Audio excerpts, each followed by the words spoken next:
What if the people physically closest to you know the least about you emotionally? You laugh with friends, open up to strangers, share thoughts online, but inside your own home, conversations often stay surface level. Think about it. You might spend hours dissecting a new movie with a colleague, sharing your deepest fears about climate change with an online community, or even confiding in a barista about a bad day. Yet when your partner asks about your day, you might just say, "Fine," or "busy." When your parents inquire about your future, you offer vague assurances instead of your true anxieties. This isn't a failure of love. It's a symptom of a deeper cultural shift. We've become masters of emotional deflection within our most intimate circles, reserving our true selves for those we perceive as less threatening or more transient. By the end of this video, you'll understand why. You'll understand why modern relationships feel emotionally safer than family, why deep relationships now feel heavier, and how modern culture quietly trained people to avoid emotional consequences. Modern life rewards emotionally convenient relationships. Friendships today often work because you choose what to share, avoid difficult topics, leave when uncomfortable, present the best version of yourself. Consider Sarah, who has a vibrant group of friends.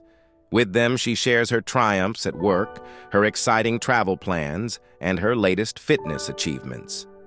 She carefully curates her image, ensuring she's always seen as successful and happy. When a friend starts talking about a sensitive political issue, Sarah politely changes the subject or makes an excuse to leave. There's no pressure to confront uncomfortable truths, no history of past disagreements to navigate. It's a low-stakes environment where emotional engagement is optional. She can maintain a sense of connection without ever truly exposing her vulnerabilities or dealing with potential conflict. This selective sharing allows her to feel connected without the emotional heavy lifting. But family relationships don't work like that. History exists, expectations exist, consequences exist, and that changes everything. Take Mark, for example. At his family dinner, his mother brings up his career choices, a topic they've argued about for years.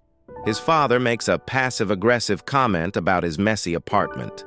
His sister reminds him of a promise he broke years ago. In this setting, Mark can't just leave when uncomfortable or avoid difficult topics. The shared history, the unspoken expectations, and the very real consequences of his actions are all present.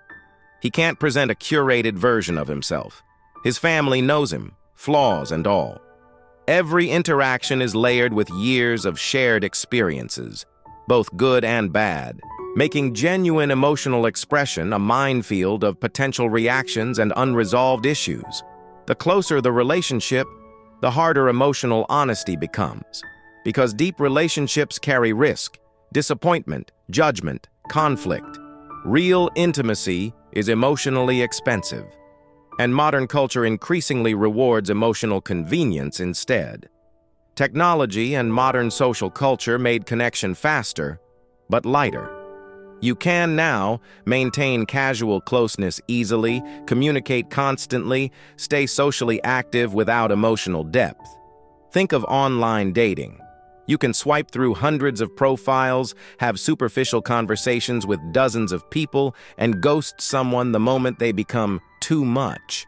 Or consider social media, where you can have thousands of friends and followers, engaging in quick, often shallow interactions. You feel connected, but rarely deeply challenged. This constant stream of low-effort connection trains us to expect the same from all relationships. We've become accustomed to the instant gratification of a like or a quick chat, rather than the slow, often difficult process of building profound emotional bonds.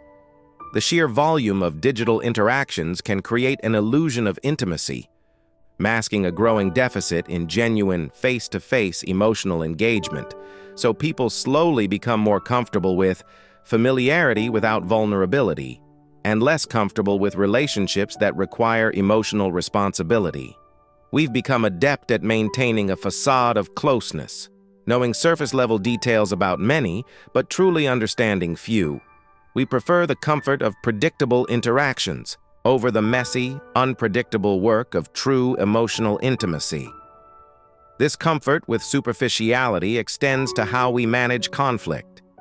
Instead of confronting issues head-on, we might ghost, unfollow, or simply avoid the person, reinforcing the idea that difficult emotions are to be sidestepped, not processed.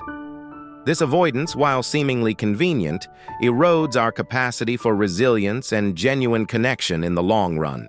As philosopher Friedrich Nietzsche said, "In individuals, insanity is rare, but in groups, parties, nations, and epochs, it is the rule." Modern culture normalizes low-friction relationships, easy interaction, easy exits, easy emotional distance. This isn't to say that all modern connections are bad.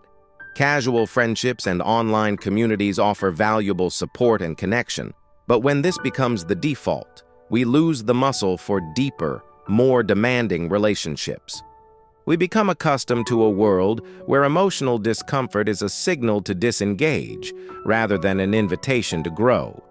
We've built a society that prioritizes individual comfort and autonomy above all else, often at the expense of communal responsibility and the challenging work of true belonging. This cultural conditioning subtly teaches us that if a relationship requires effort or discomfort, it might not be worth it, or worse, that something is inherently wrong with it. But family relationships cannot fully operate that way, because real closeness eventually demands honesty, and honesty always carries consequences. You can't easily exit your family. The bonds are often lifelong, whether you like it or not. And within these bonds, true honesty about your feelings, your struggles, your needs is essential for genuine connection.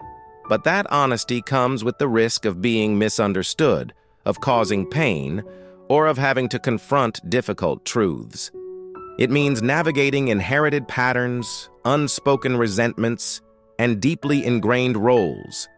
It requires a willingness to be vulnerable, to forgive, and to accept imperfections, both in ourselves and in those closest to us.